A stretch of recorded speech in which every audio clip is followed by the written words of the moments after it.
मुझे रिकॉर्डिंग करें दरवाजा. Okay. Welcome class. So let's begin our lecture on module on ORD and circular dichorism. So we have already done just an overview, introduction, fundamental principles of ORD, circular dichorism, what we'll be dealing with, instrumentation, Corten effect, applications of ORD and CD, specific applications of ORD, and some few references. We have gone through it, but just a glimpse and summary of the earlier lecture. So what we have started with is an optical rotatory dispersion, which is variation in the optical rotation of a substance with change in the wavelength of light. So as I told you, optical rotation dispersion can be used to find the absolute configuration of metal compounds. For example, when a plane polarized white light from an overhead projector is passed through a cylinder of sucrose solution, a spiral rainbow is observed perpendicular to the cylinder. And what it is basically, we are finding what is the change in the specific rotation with wavelength. So, but to begin with, what it is, why it is happening that light is deflected towards right or left. So it is based on the chirality of the molecule. Chiral molecule, what do you mean by chiral molecule? A chiral molecule exhibit circular bifringes. We have already done it, but just a summary, which means that a solution of a chiral substance present an anisotropic medium through which left circularly polarized light and right circularly polarized light propagate at different speeds. This leads to the optical rotation, which is measured by the instrument which is termed as polarimeter. And measuring optical rotation as a function of wavelength is termed as optical rotatory dispersion. We have already done it, but just have a look what it is. So as I told you, plane polarized light means you have a source of light, it propagates in different direction, right? So it can be here, it can be here, it can be here. So we pass it through a prism which is kept parallel to this all direction propagating light, and what it does, it absorbs all others. ये सारे के सारे ये सब करे निकाल देगा, सिर्फ जो पैरेलल वाले हैं उनको रखेंगे, और इसको what we call as plane polarized light. So you can here see we have electric component as well as a magnetic component. So electric component and magnetic जो component है, they are to each other, right? But main concerned about in optical rotatory dispersion, yeah, in circular dichorism with the electric component, not about the magnetic property. So you can see this is moving in only one direction, otherwise this light could have been moved here भी होती, यहाँ भी होती, यहाँ भी होती, यहाँ भी होती, but नहीं, हमें को एक ही डायरेक्शन में चाहिए, that is ऊपर नीचे, it is parallel to that. But when it passes and attains a round path, a circular path, से ये पहले यहाँ था, फिर ये यहाँ था, फिर ये यहाँ था, फिर ये यहाँ था, and then you can see this propagation. So we call it as circularly polarized, plane polarized light. Or if it has an elliptical, we call it as elliptical.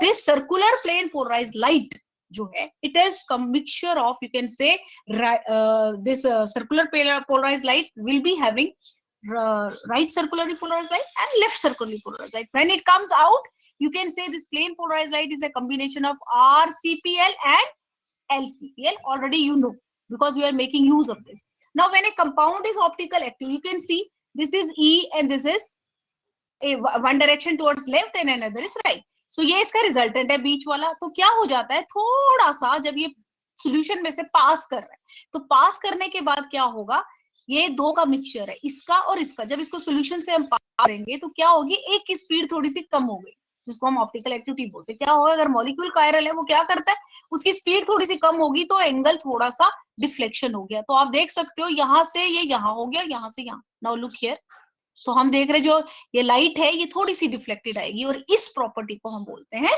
Optical activity. और ये क्या कर सकती है, या तो राइट की तरफ डिफ्लेक्ट करेगी या लेफ्ट की तरफ डिफ्लेक्ट करेगी. अगर राइट की तरफ किया तो हम इसको बोलते हैं डेक्स्ट्रोरोटेटरी, और हम इसका साइन जो देते हैं दैट इज प्लस. आप देख सकते हो क्या साइन मैंने डाला है यहाँ पे, प्लस. और अगर ये लेफ्ट की तरफ है तो हम बोलेंगे लीवोरोटेटरी, और साइन डलेगा माइनस. अगेन एक और बात क्लियर कर दूं, कभी भी कैपिटल डी, मैं यहां लिख ही देती हूँ, capital D and capital L, और कभी कभी लिखा रहता है small D and small L. Do not gate confused. Is D, capital D and L, this is meant for configuration.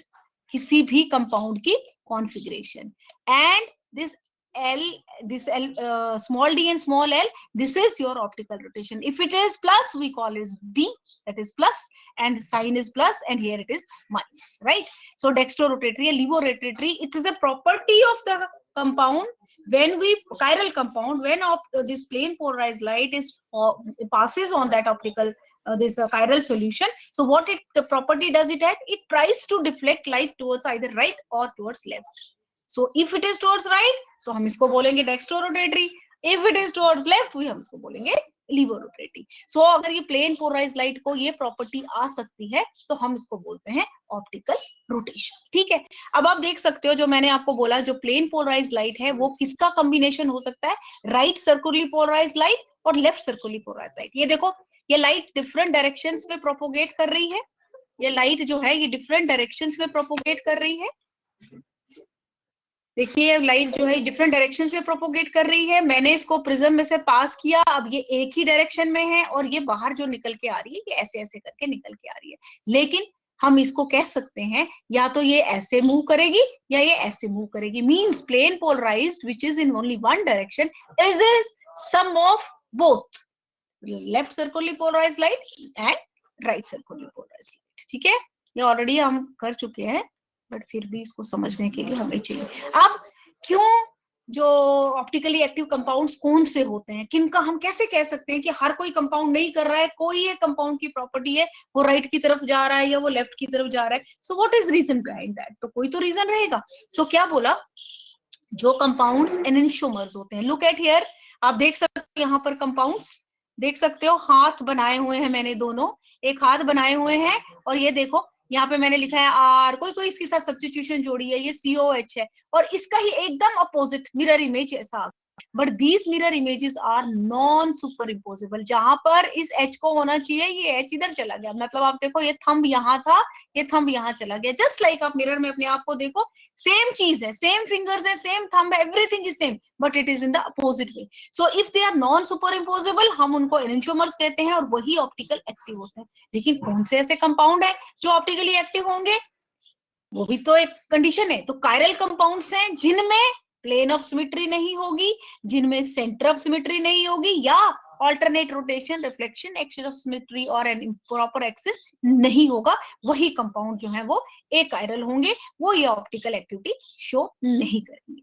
ठीक है, अब ये अगेन दिखाने के लिए आपको कि कैसे ये जो हमारा प्लेन पोलराइज्ड लाइट है वो दो का बना हुआ है. सो जो फेरसन थे, एक साइंटिस्ट थे, उन्होंने कहा कि प्लेन पोलराइज्ड लाइट को हम कह सकते हैं, ये कॉम्बिनेशन है दो सर्कुलरली पोलराइज्ड लाइट का, of which one is right circularly polarised और लेफ्ट, दूसरी है लेफ्ट वाली. तो हम कह सकते हैं एक डायरेक्शन में मूव कर रही है, एक दूसरे डायरेक्शन में मूव करिए. तो ये डायग्रामेटिकली आपको बताने के लिए देखो, ये अपने तो दो परपेंडिकुलर उनके चलते रहेंगे, इलेक्ट्रिक मैग्नेटिक चलते रहेंगे, they are perpendicular to each other, but दोनों का डायरेक्शन जो है लाइट्स का प्रोपोगेशन का वो डिफरेंट है. एक राइट की तरफ मूव कर रहा है, एक लेफ्ट की तरफ मूव कर रहा है. सो दैट इज वाई ये दिखाने के लिए कि क्या, देखो आप समझो कि हमारी जो प्लेन पोलराइज बाहर आती है, ये क्या है, दो का combination. Again the same everything which is being described.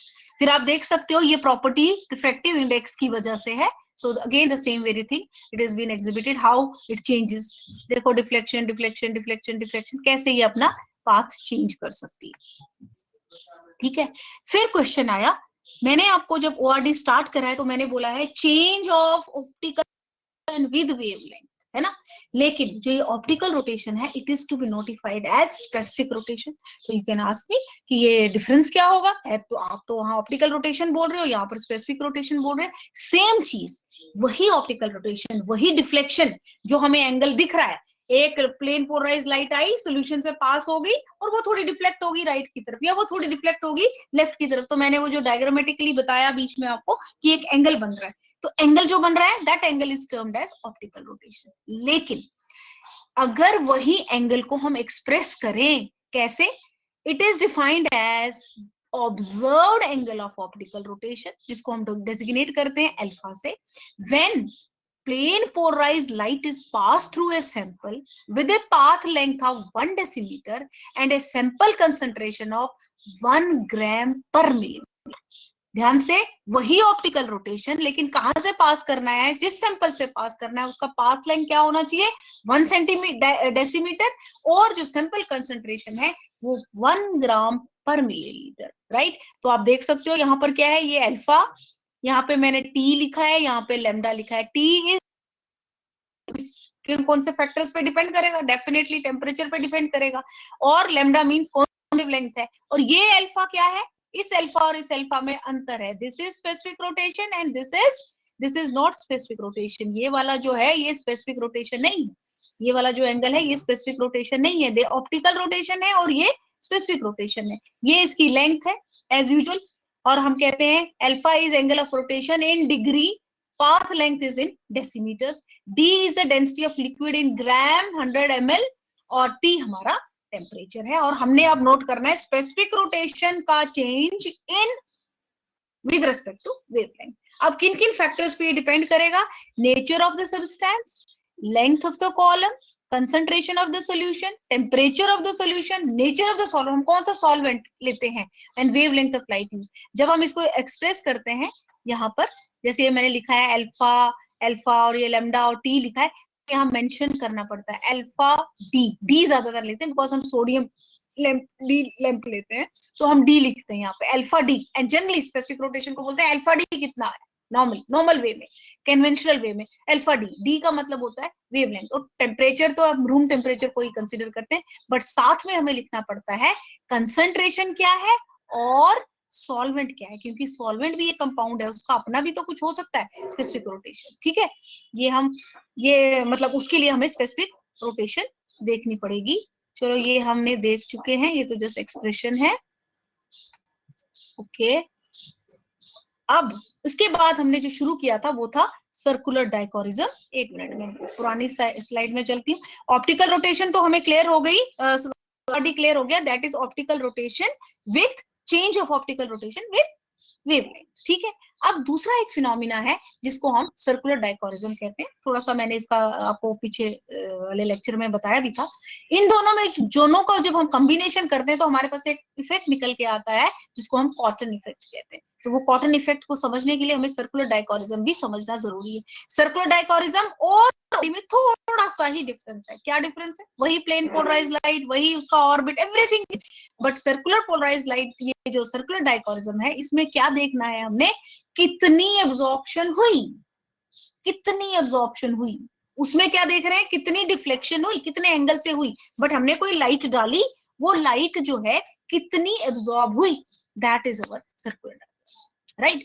So sometimes materials possess a special property of absorption of the left circular polarized light to a different extent than the right. कभी कभी ऐसा होगा, मैंने तुम्हें बताया plane polarised light दो चीजों की बनी है, एक चीज है राइट और लेफ्ट, मैं अब नोटेशन में बोलूंगी RCL एंड LCL, दोनों को कॉम्बिनेशन करके बाहर आता है, वो हमारी प्लेन पोलराइज्ड लाइट है, राइट।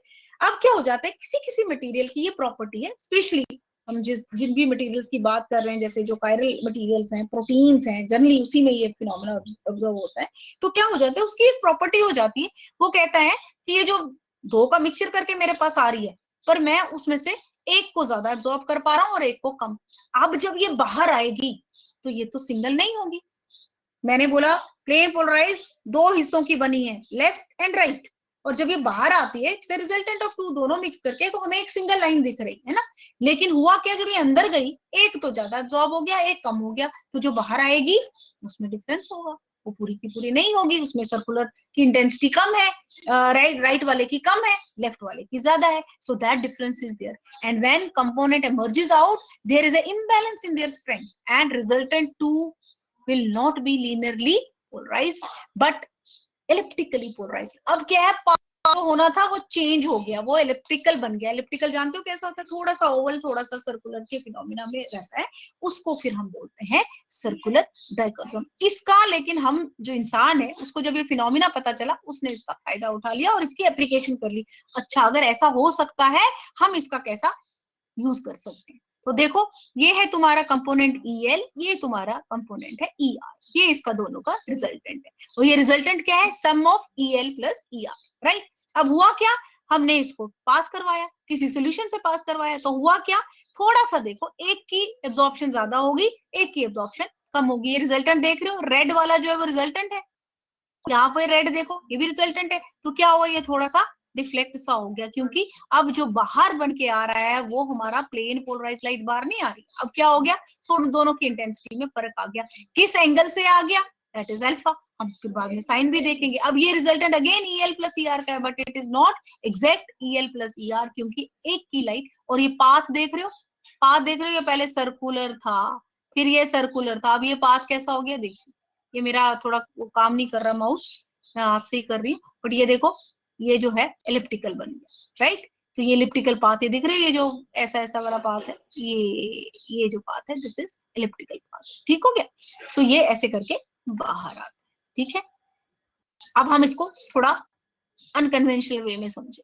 ये हमारी थी राइट सर्कुलर पोलराइज लाइट, ये हमारी है लेफ्ट सर्कुलर पोलराइज लाइट। मैंने इसको पास किया एक सोल्यूशन से, एक मीडियम से, जो है एनिसोट्रोपिक मीडियम, जिसमें कायरल सॉल्यूशन है, ऑप्टिकल है। अब देखो ये सर्कुलर है, लेकिन हुआ क्या, यहाँ मैंने लिखा भी है, Cl is equal not equal to Cr, Cl Cr के बराबर नहीं है। तो अब जो रिजल्टेंट लाइट आई हमारे पास, वो क्या हुई, उसमें डिफरेंस आ गया, और इस डिफरेंस को जब हम मेजर करते हैं, हम उसको सर्कुलर डायगोनलिज्म कहते हैं। अब आपने यूवी पढ़ा है, यूवी में आपने वो लॉ पढ़ा है, बियर-लैम्बर्ट लॉ पढ़ा है। तो क्या बोला था, I0 है इंसिडेंट लाइट, एक हमने उसको पास कर दिया, किसी पे फॉल कर दिया, किसी भी मीडियम से पास किया, वो बाहर जो आई लाइट, दैट इज आई। तो दैट मीन्स I0 में से अगर बाहर जो लाइट आई, जितनी हमने इंसिडेंट डाली और जितनी बाहर आई, हम निकालेंगे कैसे कि कितनी बाहर आई, कितनी एब्जॉर्ब हुई। तो क्या करेंगे, जो इनिशियली डाली थी और जो बाहर आई, दोनों को अगर हम माइनस करेंगे तो हमारे पास एब्जॉर्प्शन आ जाएगी। तो हमने एक लॉ किया था, स्टडी किया था, बियर-लैम्बर्ट लॉ। ये जरूरी नहीं है, उसमें तो इलेक्ट्रॉनिक एक्साइटेशन हो रही है, that law where is always there. तो क्या है, जितनी इंसिडेंट लाइट डाली, जितनी इंसिडेंट लाइट बाहर आई, दोनों को अगर हम माइनस करेंगे, that will be the absorbance. तो हमारे पास एक फॉर्मूला आया था, log I/I0 is equal to absorbance, which was equal to epsilon C and L। Epsilon जो ये वैल्यू है, इसको हम मोलर एब्जॉर्प्टिविटी कहते हैं, कोफिशिएंट कहते हैं। L हमारा पाथ लेंथ होता है, C हमारी कंसंट्रेशन है, एब्जॉर्बेंस को हम A कहते हैं। तो जनरली क्या हो जाता है, जो हम कंसंट्रेशन है उसको भी 1 मिलीग्राम पर ml ले लेते हैं, और हमारे जो L है, पाथ लेंथ भी 1 लेते हैं। तो डायरेक्टली इसकी एब्जॉर्प्टिविटी की वैल्यू और C इसी पे डिपेंडेंट कर देता है हमारा एब्जॉर्प्शन। ठीक है, इस पे हमारा ये है, वही चीज हम यहाँ फिनोमिना भी लगाएंगे। ये देखो, ये वही चीज है, मैंने उसको जरा अच्छे से एक्सप्लेन करने के लिए किया था। हम क्या कर रहे हैं, इसको पास कर रहे हैं, फिर हम इसको देखने के लिए, ये वही चीज है, डिफरेंस कैसे क्रिएट कर रहे हैं। ओके, अब हमारे को कोई इक्वेशन ड्राइव करनी हो, तो सपोज CD क्या है, मैंने बोला जो एब्जॉर्बेंस लेफ्ट की थी वो एब्जॉर्बेंस राइट की नहीं है। AL is not equal to AR, तो CD इज दैट, मैंने बोला दैट डिफरेंस को हम रिकॉर्ड करते हैं, उस रिकॉर्ड को क्या हम बोलते हैं, circular dichotomy. So that means जो AL था वो AR के बराबर नहीं है ना, AL is not equal to AR। तो AL को पहले लिख लेते हैं कि जो हमने अभी ये फॉर्मूला निकाला, ये वाला क्या नाम है इसका, बियर-लैम्बर्ट लॉ से। एक मिनट पीछे चलते हैं थोड़ा सा, ये जो फॉर्मूला निकाला हमने, ये वाला A is equal to ECL, इसी को हम यहाँ लगाते हैं कि अगर लेफ्ट कंपोनेंट है तो क्या होगा, राइट कंपोनेंट है तो क्या होगा, है ना। तो absorbance for left circular polarise light क्या होगी, मैं AL से डेजिग्नेट कर रही हूँ, EL means left, C is concentration, L आपका पाथ लेंथ है। अब AR क्या होगा, एब्जॉर्बेंस राइट वाले की, वो भी वही आ जाएगी, ER एंड CL। तो टोटल एब्जॉर्बेंस क्या हुई, टोटल एब्जॉर्बेंस क्या हुई, AL माइनस AR। वो इन्हीं चीजों को हमने डालना है, इसके बीच में सब्स्टिट्यूट करो, EL CL minus ER CL, that is your delta आ जाएगा ना। डेल्टा मींस टोटल एब्जॉर्प्शन हमें क्या दिखेगी, AL is not equal to AR, AL कितना है, AR कितना है, तो टोटल हमारे पास एब्जॉर्प्शन आ जाएगी। तो हमने क्या देखा यहाँ पर, जब इनको माइनस करके हम लिख रहे हैं तो हमारे पास टर्म आ जा रही है, हम इसको कॉमन ले रहे हैं, डेल्टा E, क्योंकि EL minus ER means molar absorptivity को अगर हम करें तो हम इसको डेल्टा से रिप्रेजेंट करें, बाकी दोनों टर्म्स तो सेम है, CL है ना।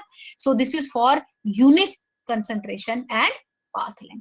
तो डेल्टा E किसके बराबर हो जाएगा, डेल्टा A अपॉन CL, या हम कह सकते हैं डेल्टा E किसके बराबर है, डेल्टा A के बराबर है। तो हम एक इक्वेशन फाइंड आउट कर सकते हैं सर्कुलर डायकोटोमी की। ध्यान से फिर से सुनो, हमारे पास सर्कुलर डायकोटोमी क्या है, जब दोनों की एब्जॉर्प्शन में डिफरेंस है। एएल की एब्जॉर्प्शन में डिफरेंस है किससे? एआर से। एआर किसकी एब्जॉर्प्शन है? सर्कुलर लाइट से राइट वाले की, और एएल किसकी है? फॉर लेफ्ट वाले की। अब हमारे पास बियर-लैम्बर्ट लॉ की इक्वेशन, उसके अकॉर्डिंगली हमने फाइंड आउट कर लिया जो एब्जॉर्बेंस है वो किसके बराबर होता है? ईसीएल के बराबर। पर जब मैं लेफ्ट वाले की बात कर रही हूं तो क्या होगा? ए लेफ्ट सर्कुलर पोलराइज लाइट कितनी एब्जॉर्बेंस है? उसकी मोलर एब्जॉर्प्टिविटी एल की, फिर कंसंट्रेशन और पाथ लेंथ। फिर हम एआर पे चलते हैं, एआर का भी वही चीज हो जाएगी, ईआर और सीएल। ईआर होगी molar absorptivity coefficient for right component, C हो गया कंसंट्रेशन, एल हो गया पाथ लेंथ। तो अब एब्जॉर्बेंस कैसे निकालेंगे, जिसको हम सीडी कह रहे हैं? सीडी क्या है? एब्जॉर्बेंस है। वो सीडी कैसे निकालेंगे हम? डेल्टा ए कैसे निकालेंगे? तो हमने क्या करा?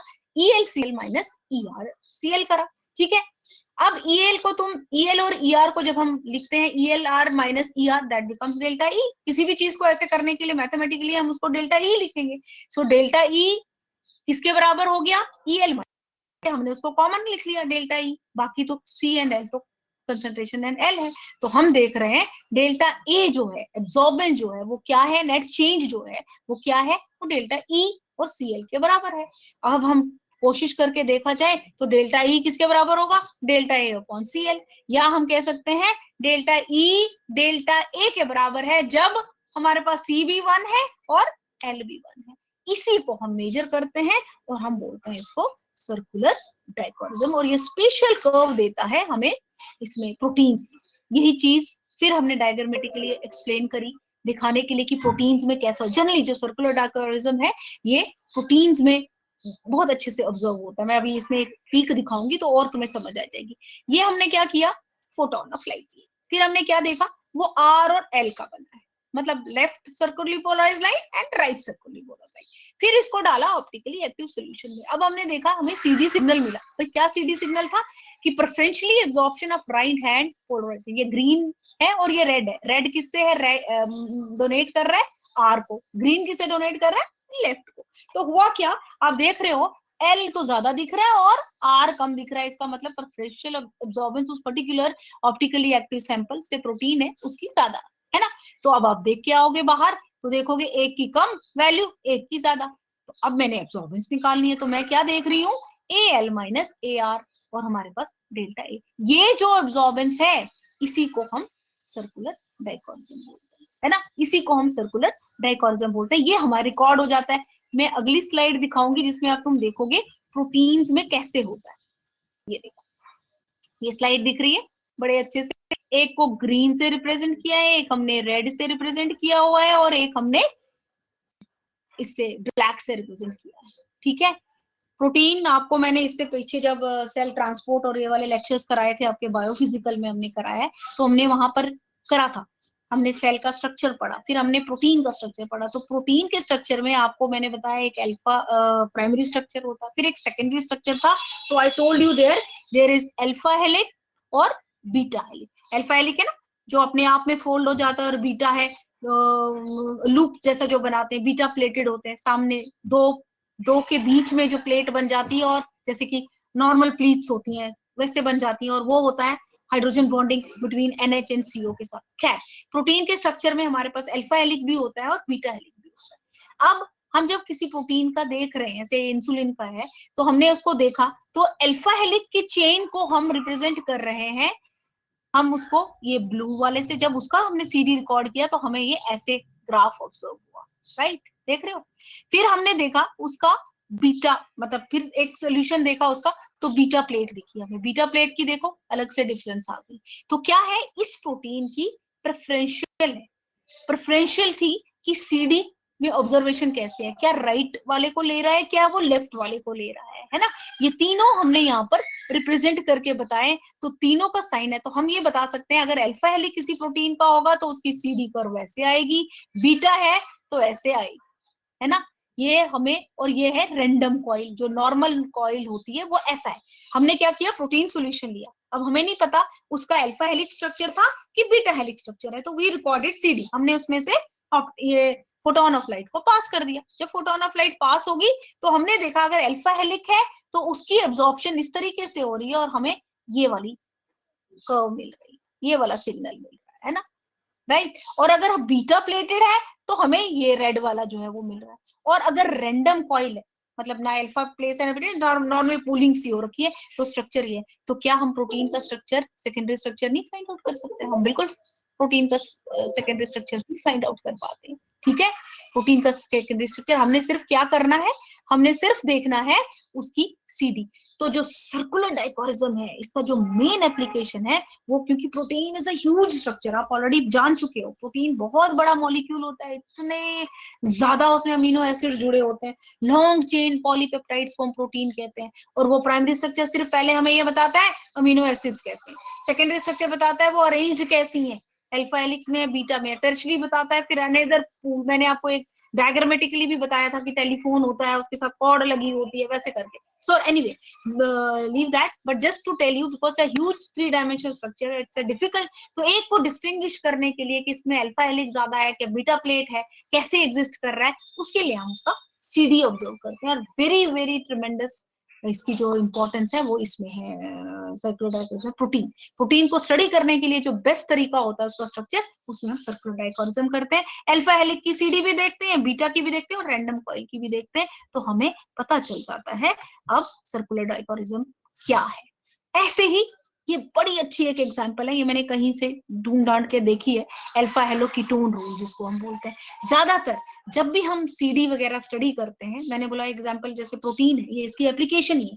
नॉर्मली जब हम सीडी देखते हैं तो या हम ओआरडी का इफेक्ट यूज करते हैं आगे भी, तो हम कहते हैं कि किसी कि हम एब्सोल्यूट कॉन्फ़िगरेशन फाइंड आउट कर सकते हैं, किसी भी ऑप्टिकली एक्टिव कंपाउंड की हम एब्सोल्यूट कॉन्फ़िगरेशन फाइंड कर सकते हैं with respect to some chromophore. तो जनरली जो ये सीओ वाला क्रोमोफोर है, ये सीओ, इसी को देखने के लिए हम आइडेंटिफाई कर सकते हैं। आप एब्सोल्यूट कॉन्फ़िगरेशन समझ सकते हो, किसी की पोजीशन ये एक्सियल है कि इक्वेटोरियल है।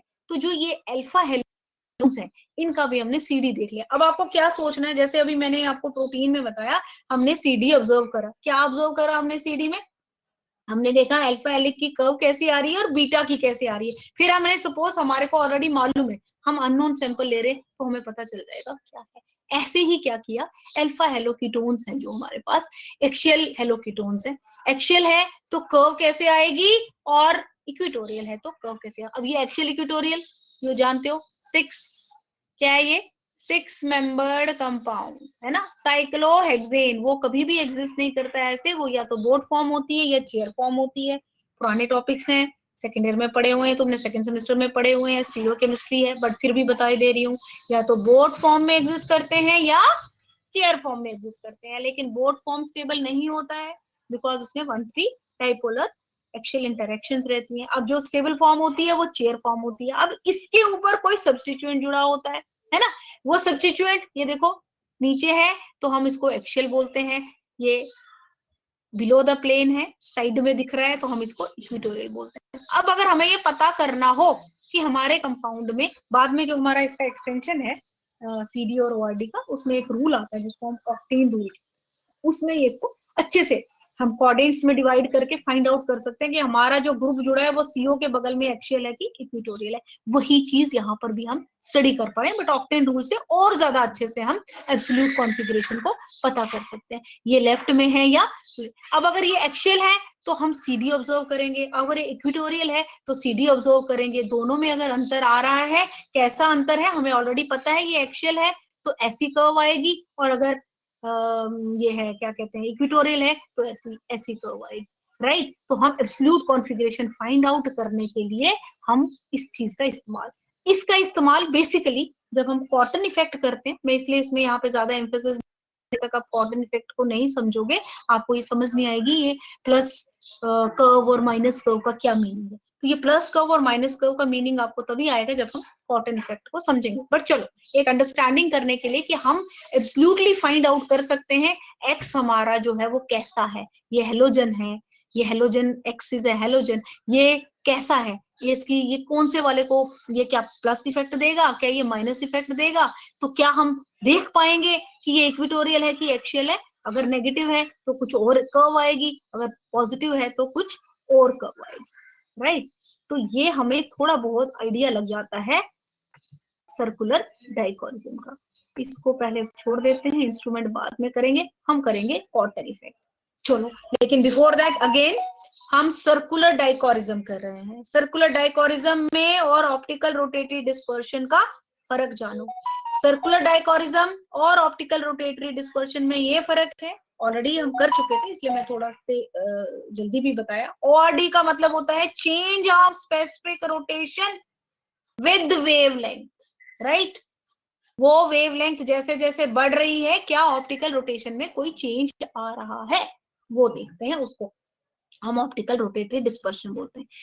उसमें भी वही चीज है कि कायरल सॉल्यूशन में से प्लेन पोलराइज्ड लाइट को पास करना है और उसमें डिफ्लेक्शन होना है। जिस एंगल से वो डिफ्लेक्ट होता है उस एंगल को हम ऑप्टिकल रोटेशन कहते हैं। वो specific rotation with 1 decimetre and 1 ग्राम पर ml के सोल्यूशन में हम लेते हैं, इसीलिए उसको हम स्पेसिफिक रोटेशन करते हैं। हमें वेवलेंथ बतानी पड़ती है, टेम्परेचर बताना पड़ता है, कंसंट्रेशन बतानी पड़ती है, उसको हम स्पेसिफिक रोटेशन बोलते हैं। वो हो गया एंगल कितना डिफ्लेक्ट हुआ। लेकिन ये प्लेन पोलराइज्ड लाइट दो कंपोनेंट की बनी होती है, right circularly polarised light and left circularly polarised light. दोनों को मिला दो, हमारा resultant will be plane polarised light. लेकिन कुछ कंपाउंड्स की ऐसी टेंडेंसी होती है, ऐसी प्रॉपर्टी होती है, वो क्या करते हैं, वो कुछ उसका नेचर ऐसा होता है, उस सब्सटेंस में कुछ ऐसी टिपिकल प्रॉपर्टी होती है, वो क्या करता है, वो कुछ राइट वाले को ज्यादा अब्सॉर्ब कर सकता है या लेफ्ट वाले कंपोनेंट को ज्यादा अब्सॉर्ब कर सकता है। अब जब लाइट बाहर आएगी उस सैंपल में से पास होने के बाद, वो प्लेन पोलराइज्ड का जो सम था EL प्लस ER वो उसके बराबर नहीं होगी, है ना। ये या तो राइट एब्जॉर्ब ज्यादा हो गया या लेफ्ट ज्यादा एब्जॉर्ब हो गया। तो जो दैट डिफरेंस है एब्जॉर्बेंस का, उसको हम रिकॉर्ड करते हैं, उसको हम बोलते हैं कि ये सर्कुलर डाइकोरिज्म है। ये सर्कुलर डाइकोरिज्म मैंने आपको अभी बताया, that is a difference in. और फिर जब पाथवे उसका बन के आता है वो एलिप्टिकल होता है, और हमें पता है अब EL जो है वो एब्जॉर्प्शन जो लेफ्ट कंपोनेंट की है वो राइट के बराबर नहीं है। एब्जॉर्बेंस हमें पता है, हमारे पास फार्मूला है एप्सिलॉन CL, जिसमें वो एप्सिलॉन को हम बोलते हैं मोलर एब्जॉर्प्टिविटी। वो लेफ्ट की अलग है, राइट की अलग है, कंसंट्रेशन दोनों में सेम रखी, तो वो अल्टीमेटली डेल्टा ए, जो टिपिकल डेल्टा ए है एब्जॉर्बेंस है, that is equal to delta E. ये डेल्टा ए को रिकॉर्ड करते हैं हम सीधी। फिर मैंने आपको एक एग्जांपल बताई कि प्रोटीन्स को हम क्या देखते हैं, प्रोटीन में अल्फा हेलिक्स फॉर्म है, बीटा प्लेटेड है, दोनों में अगर हम कंपेयर करेंगे तो we can find it out, ठीक है। That is circular dichroism. ORD and circular dichroism, इन दोनों के कंबाइंड इफेक्ट में एक नया इफेक्ट निकल के आया जिसको हम बोलते हैं cotton effect. Cotton effect is a characteristic change in optical refractory dispersion in the vicinity of an absorption band of a substance. क्या है कॉटन इफेक्ट? कॉटन इफेक्ट कह रहा है जो ORD में चेंज आया, mean change in specific rotation with wavelength vicinity of an absorption band of a substance। मतलब जो उसका absorption band है, यूवी में जानते हो जैसे CO 280 पे आता है या 256 पे आता है, उसकी विसिनिटी में जो चेंज आ रही है ORD में, उस मॉलिक्यूल में, उसको हम कॉटन इफेक्ट कहते हैं। Now the combination of both circular birefringence and optical dichroism effects in the region in which optical active absorption bands are observed, which gives rise to a phenomena जिसको हम cotton effect कहते हैं। ध्यान से सुनो, combination किसका? Circular birefringence and circular dichroism. Circular dichroism है absorption में डिफरेंस, सर्कुलर बाइफ्रेंजिस है एक की ज्यादा और एक की कम, इन दोनों को डिफ्लेक्शन, इन दोनों को अगर हम मर्ज करते हैं, इन दोनों के इफेक्ट को हम किसी ऑप्टिकल एक्टिव के एब्जॉर्प्शन एक्टिव कंपाउंड्स के एब्जॉर्प्शन बैंड्स को देखते हैं, तो हमें एक नया फिनोमिना निकल के आता है जिसको हम कॉटन इफेक्ट कहते हैं। ये जो डिफरेंस है NL और NR में, है ना, एंड EL एंड ER जो है, जिसको जो वेरी करता है वेवलेंथ के साथ, हम इसी पे डिपेंड कर सकता है हमारा पॉजिटिव और नेगेटिव। ये हमारी जो कर्व बनेगी, क्या ये पॉजिटिव है, क्या ये negative? NL and NR means refractive index जो मॉलिक्यूल का है, जो भी ऑप्टिकल एक्टिव सब्सटेंस है, and EL and ER means जो भी आपने सर्कुलर डाइकोरिज्म देखा है ना, इन दोनों का जो डिफरेंस है that varies with the wavelength. ये जब वेरी कर रहा है वेवलेंथ के साथ, तो क्या ये मोर पॉजिटिव हो रहा है क्या नेगेटिव हो रहा है, इस इफेक्ट को हम कॉटन इफेक्ट कहते हैं। अभी जब आप डायग्रामेटिकली देखोगे तो आपको समझ आ जाएगी, ठीक है। तो क्या था कि De Jersey and Kellin that suggested that rotatory dispersion curves, that is optical rotatory against the wavelength, should be classified into two main types. एक कर्व होती है प्लेन कर्व और एक होती है कॉटन इफेक्ट कर्व। इसको तुम छोड़ो, मैं पहले प्लेन कर्व बताती हूँ आपको। ये देखो, तो समझोगे, हमें तो ये समझ नहीं है प्लेन कर्व का क्या मीनिंग है। नॉर्मल ओआरडी की मैं बात कर रही हूँ। नॉर्मल ओआरडी में क्या था, ये है तुम्हारी वेवलेंथ, यहां से यहां तक हम वेवलेंथ में जा रहे हैं, ये है हमारा एंगल कि डिफ्लेक्ट कितना हो रहा है, ठीक है। अब आप ध्यान से देखो, हमने क्या किया, एंगल वेवलेंथ हमने पहले से 300 रखी थी, फिर हमने 700 ले जाए, हमने वेवलेंथ को बढ़ाते जा रहे हैं, पास कर रहे हैं किसी एक सोल्यूशन में से, ठीक है। ये देखो, ये हमारा ये कंपाउंड है, ये हमारे हमने इसको डेजिग्नेट किया है, एक को रेड से डेजिग्नेट किया है, एक को ग्रीन से डेजिग्नेट किया है। यहाँ से हमारा एंगल है और यहाँ से हमारा वेवलेंथ। अब देखो क्या हो रहा है, जैसे जैसे हम कंसंट्रेट ये वेवलेंथ बढ़ाते जा रहे हैं तो क्या होती जा रही है, देखो देखो देखो देखो देखो देखो, ये मोर मतलब पॉजिटिव हो रही है। ऊपर वाले की तरफ होगी तो हम इसको साइन दे देंगे पॉजिटिव का, नीचे है ये देखो ना माइनस माइनस, नीचे की तरफ माइनस ही आता है तो माइनस। तो क्या ये मोर पॉजिटिव हो रही है या मोर नेगेटिव हो रही है, मतलब इतना ही। प्लेन कर्व का मीनिंग है या तो पॉजिटिव कर्व आ रही है या नेगेटिव, मतलब या तो डेक्स्ट्रो रोटेटरी है या लीवो रोटेटरी है ना। क्या ये ज्यादा डेक्स्ट्रो की तरफ जा रहा है, क्या इसका एंगल बढ़ता जा रहा है कि एंगल कम होता जा रहा है, एंगल प्लस होता जा रहा है, एडिशन वैल्यू प्लस उसका साइन। क्या ये क्रॉस करके ऐसा तो नहीं हो रहा, प्लस से क्रॉस करके नीचे आ रहा, नहीं। ये क्या हो रही है, हमने देखा, हमने ग्रीन वाला कंपाउंड लिया तो देखा, हमने देखा 300 के ऊपर एंगल तो बहुत ज्यादा था, लेकिन जैसे जैसे हमने वेवलेंथ बढ़ाई एंगल कम होता चला गया, है ना, बट रहा पॉजिटिव ही। ऐसे ही हम रिवर्स में भी देख सकते हैं, पर चलो। फिर हमने रेड वाले कंपाउंड को लिया तो हमने देखा जैसे जैसे हमने एंगल बढ़ाते गए तो वैल्यू जो है वो कैसी चलती चली गई, पर हुई क्या, ये नेगेटिव ही रही, पॉजिटिव तो नहीं हुई, ये पॉजिटिव ही रहा, नेगेटिव तो नहीं हुआ। हम रिवर्स में चले, हमने 700 से नीचे की तरफ जा रहे हैं तो हम देख रहे हैं एंगल भी बढ़ता जा रहा है, पर क्या हो रहा है, whether it is becoming more positive, whether it is becoming less positive. क्या पॉजिटिव और नेगेटिव में चेंज आ रहा है वैल्यूज में, कि पॉजिटिव से नेगेटिव भी हो रही है। तो प्लेन कर्व में या तो पॉजिटिव होगी या तो नेगेटिव होगी, ऐसे कर्व्स को हम प्लेन कर्व कहते हैं। दीज आर नॉर्मल और plane curves. These curves occur at absorption maximum, जो भी हमारे कंपाउंड में क्रोमोफोर है उसके अकॉर्डिंगली चलेगा। These curves obtained for a compound which do not have any absorption in wavelength where optically active compounds are examined. For example, hydrocarbons, alcohols, इनमें तो नहीं होता कोई लैम्डा मैक्स, कोई CO नहीं है, मैंने उनकी बात नहीं करी। जिस कंपाउंड में एक्टिविटी तो है, ऑप्टिकल एक्टिव होना चाहिए, बट ऐसा नहीं है कि कोई उसके पास क्रोमोफोर भी होना चाहिए, नॉर्मल वाले कंपाउंड्स में भी एग्जिस्ट करता है। It has to be either more positive और इट हैज टू बी और मोर नेगेटिव। लेकिन जब कर्व्स में, मैं पहले डायग्राम बताती हूँ फिर आपको और क्लियर होगा। एक मिनट पहले हम ये देखें, जब जो हमारी ऑप्टिकल मतलब रोटेशन थी वो बढ़ी कि घटी, क्या हुआ, हमने उसको ऑब्जर्व किया, ये पहले जा रही है जा रही है जा रही है जा रही है जा रही है, फिर ये नेगेटिव हो गई। यहाँ देखो, यहाँ से मैंने शुरू किया, ये गई गई गई, ये नेगेटिव हो गई, प्लस से शुरू किया नेगेटिव होगी, प्लस से शुरू किया नेगेटिव होगी। Coming back to plane curve, plane curve में क्या था, बोला नहीं, हम सिर्फ क्या देख रहे हैं, वैल्यू या तो प्लस ही रहेगी, बढ़ेगी या घटेगी या नेगेटिव रहेगी, उसको हम प्लेन कर्व कहेंगे। ये नॉर्मल वाले कंपाउंड्स में एग्जिस्ट करती है, ज्यादातर नॉर्मल हाइड्रोकार्बन में। लेकिन जब कॉटन इफेक्ट हम ऑब्जर्व करते हैं, जिसके पास एक CO कोई क्रोमोफोर है, उसकी एब्जॉर्प्शन बैंड के साथ हम देखते हैं, तो इन कर्व्स में पीक्स में पता है, maximum and then fall, and that is a trough. पहले हम कर्व देखेंगे फिर मैं बताती हूँ। एक मिनट, ये देखो, इसको हम बोलते हैं पीक। आप देख रहे हो यहाँ से हम शुरू कर रहे हैं, ये पीक क्यों है, वो भी एक कारण है क्यों हम यहाँ से शुरू करते हैं। चलो, ये हाईएस्ट आ गई, फिर इसने क्रॉस किया और ये नेगेटिव में, जो नेगेटिव में हाईएस्ट दिख रही है हमें, ये वैली जैसी दिख रही है, इसको हम ट्रफ बोलते हैं। जो पॉजिटिव में दिखती है उसको हम पीक बोलते हैं, है ना। एक पीक और एक ट्रफ।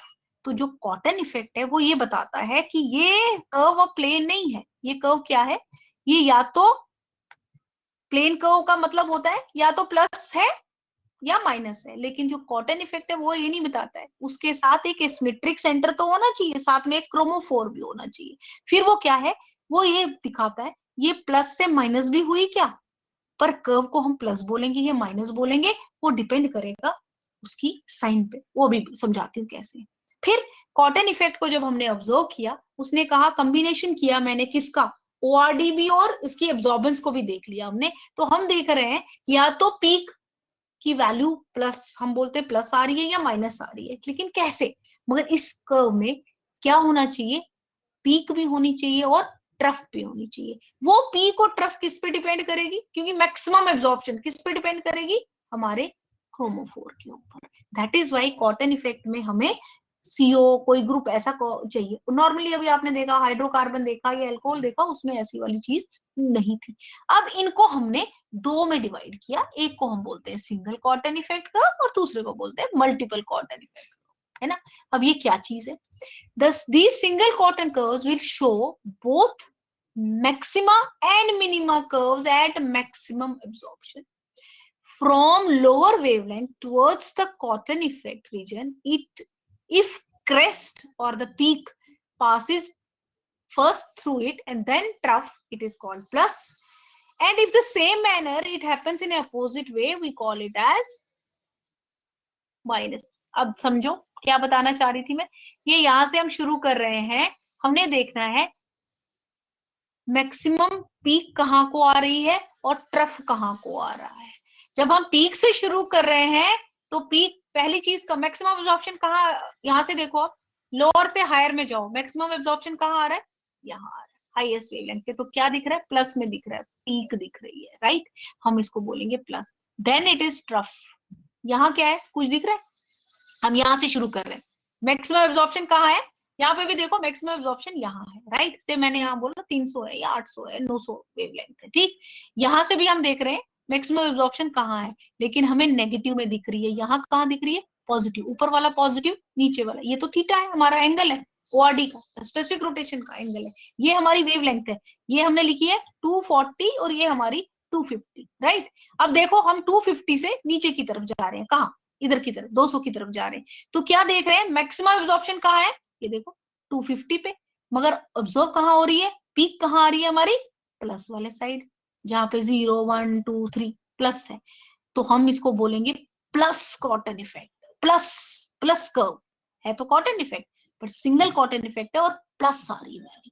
जब हम आए और नीचे देखा, इसने लाइन क्रॉस कर दी, अब ये इसकी मैक्सिमम एब्जॉर्प्शन यहाँ फिर आ गई, लेकिन नेगेटिव में, इसको हम ट्रफ बोलते हैं। बट कर्व का जो साइन होगा वो प्लस होगा।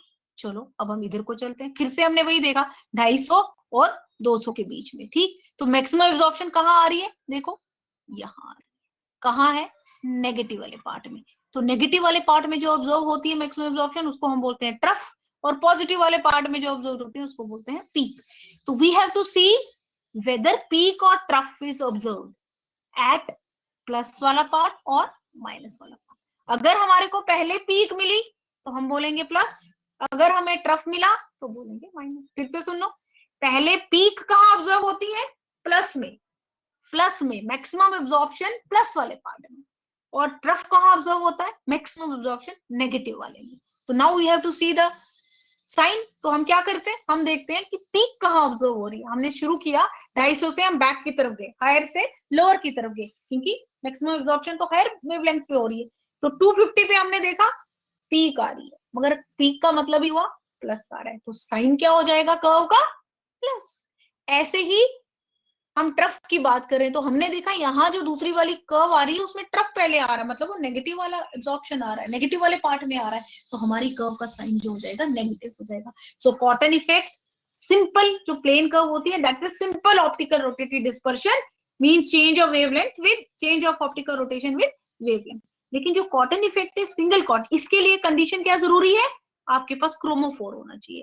उसमें तो सिर्फ आप क्या देख रहे हो, एंगल एंगल एंगल बढ़ रहा है घट रहा है, इसमें हम क्रोमोफोर क्या देखता है, मैक्सिमम एब्जॉर्प्शन। क्रोमोफोर किसके लिए जरूरत है, यस लैम्डा मैक्स के लिए जरूरत है। लैम्डा मैक्स का मतलब है at particular wavelength highest absorption, क्योंकि हम एब्जॉर्प्शन को डील कर रहे हैं, जब एब्जॉर्प्शन को डील कर रहे हैं तो सर्कुलर डाइकोनिज्म भी डील होता है। तो क्या हो गया, सिंगल कॉटन इफेक्ट में हमने एब्जॉर्प्शन देखा विद रिस्पेक्ट टू जो हमारा एसिमेट्रिक सेंटर था उसके बगल उसी सेंटर में हमारे पास वो क्रोमोफोर भी होना चाहिए जो एब्जॉर्प्शन शो करेगा। अब उस एब्जॉर्प्शन को हमने ऑब्जर्व करना है, तो क्या देखा हमने, पीक कहाँ आ रही है और ट्रफ कहाँ आ रहा है।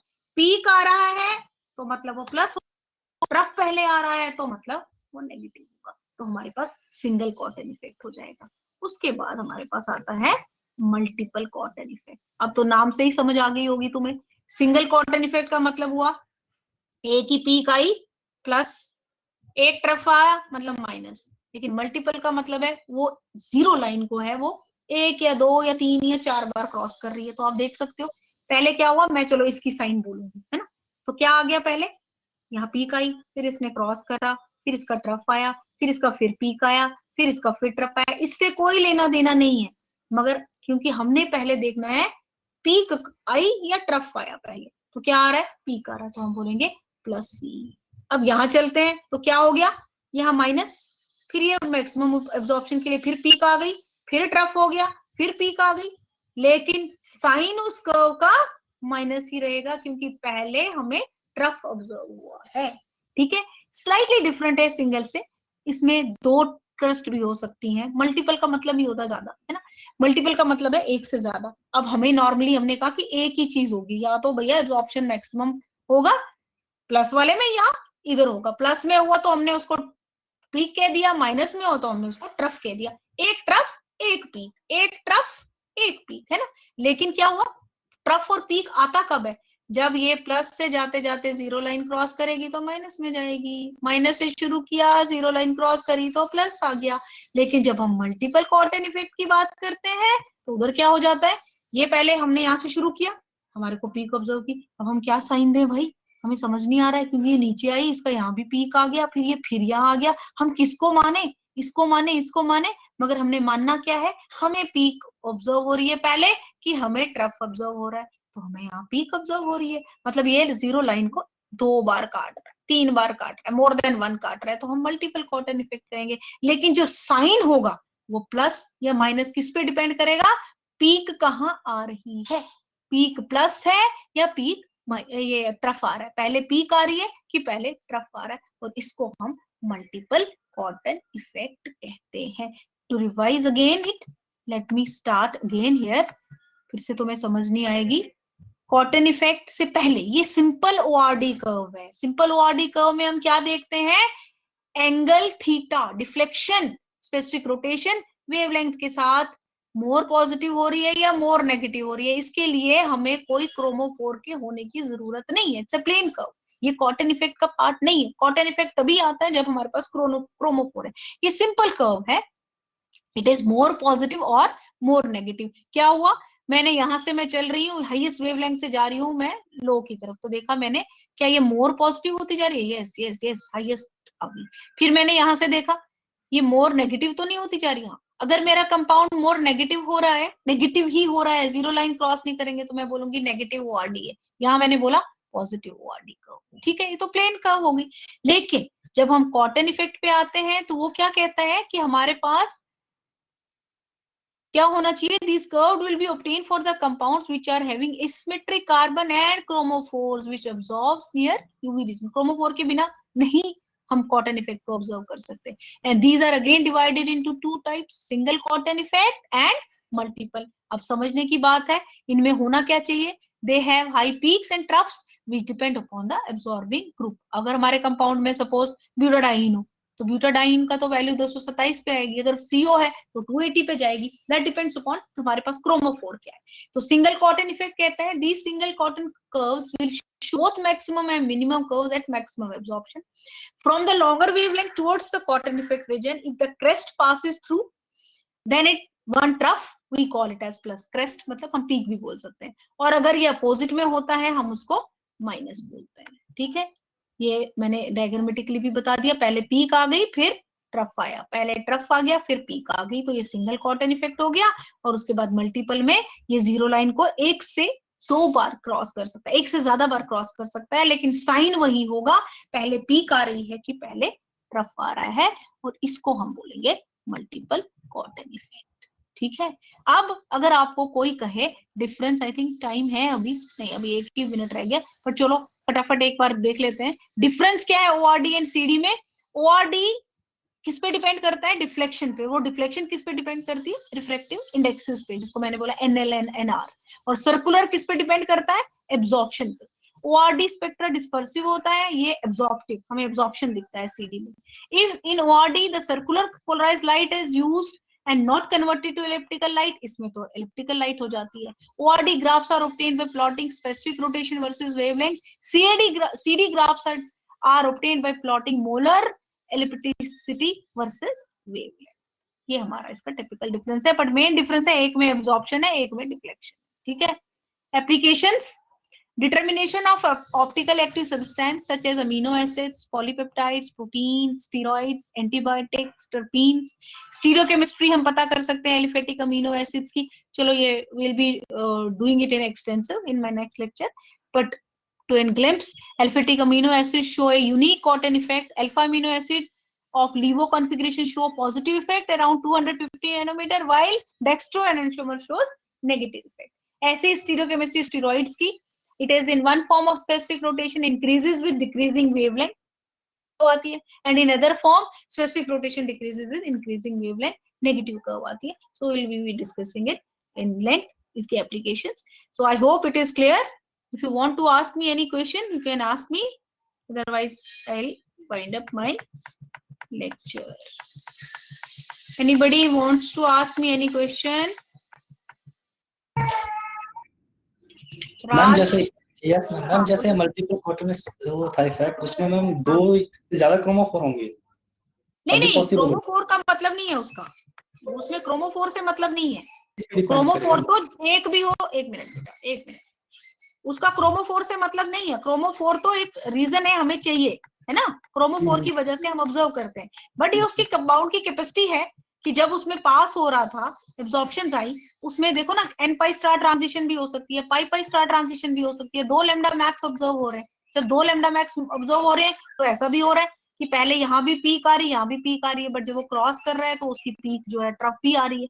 तो एक से ज्यादा बार वो करने के बाद प्लस में आ रहा है, मतलब वैल्यूज हम वेवलेंथ वेरी कर रहे हैं ना। सपोज यहाँ वेवलेंथ थी 700 है, यहाँ है 200, तो हमने क्या देखा, जब हम 700 से देखा तो ऑप्टिकल रोटेशन ऑब्जर्व करी, तो क्या देखी, उसकी पहले हाईएस्ट आई 280 पे से, उसमें सीओ था 280 पे आई, पर वो आई कितनी, कहाँ पे आई, प्लस आ रही है उसकी वैल्यू, मींस डेक्सो रोटेटरी कंपाउंड है। फिर हमने फिर वेवलेंथ वेरी करते रहे, वेवलेंथ यहाँ आ गई से, यहाँ 250 है, 250 पे आई तो क्या हो गया, वैल्यू माइनस हो गया, वो कंपाउंड लीवो रोटेटरी हो गया। ये तो उसकी कैरेक्टरिस्टिक्स है ना। एब्जॉर्प्शन तो वैल्यू बता रहा है, लेकिन ये तो ये बता रहा है कि वो प्लस है, डिफ्लेक्शन कहाँ है, प्लस है कि माइनस है। तो ये क्रॉस करके माइनस की तरफ चला गया, लेकिन फिर उसकी एब्जॉर्प्शन हो गई, वो प्लस में चला गया, फिर वो माइनस में चला गया। लेकिन हम कहेंगे जो कॉटन इफेक्ट का जो कर्व का जो साइन है, वो हमेशा उस पर डिपेंड करेगा कि हमें पहले पीक कहाँ मिली, हाईएस्ट एब्जॉर्प्शन कहाँ मिली, प्लस मिली या माइनस वाले में मिली। प्लस मिलती है तो मतलब पीक ऑब्जर्व हो रही है, माइनस मिलती है तो मतलब ट्रफ हो रही है। ये नहीं कि उसमें 2 क्रोमोफोर है या 4 क्रोमोफोर है, वो क्योंकि उस क्रोमोफोर की वजह से ही वो एन पाई स्टार ट्रांजिशन कर रहा है, पाई पाई स्टार ट्रांजिशन कर रहा है, नहीं पता, क्योंकि जो प्लस और माइनस है that doesn't depend upon that chromophore. Plus and minus किस पे डिपेंड कर रहा है, property of a substance to deflect light towards right और लेफ्ट, है ना। और एब्जॉर्प्शन किस पे डिपेंड कर रहा है, क्रोमोफोर। तो क्रोमोफोर एब्जॉर्प्शन बता रहा है, जो सीडी है, जिसको हम सीडी बोलते हैं, कितना एब्जॉर्ब हो रहा है। बट जो ओआरडी है, ऑप्टिकल रोटेशन है, वो किस पे डिपेंड कर रही है, वो तो सिर्फ यही है, कायरलिटी क्या है मॉलिक्यूल की, कोई कैरेक्टरिस्टिक नहीं है कि वो राइट ही की तरफ करेगी वो लेफ्ट की तरफ करेगी। But it is observed over the years कि कुछ कुछ कंपाउंड्स में ऐसा है कि OH राइट पे है तो वो प्लस करेगा, बट ऐसा कुछ है नहीं, it is not like that. So that is depending upon reflect. जैसे आप उंगली पानी में डालते हो तो देखते हो ना वो मोटी सी दिखती है उस पानी के बाद, that is depends upon the reflective index. ठीक है, ठीक है मैम, ठीक है, ओके मैम। ओके, मैंने आज असाइनमेंट भी दी थी, पर चलो वो नेक्स्ट वाले लेक्चर में आप असाइनमेंट करोगे, आज छोड़ देते हैं उसको, ठीक है, ठीक है ma'am. Okay. Now I am ending up. Should I end up now? Okay, fine. Thank you. Meet again.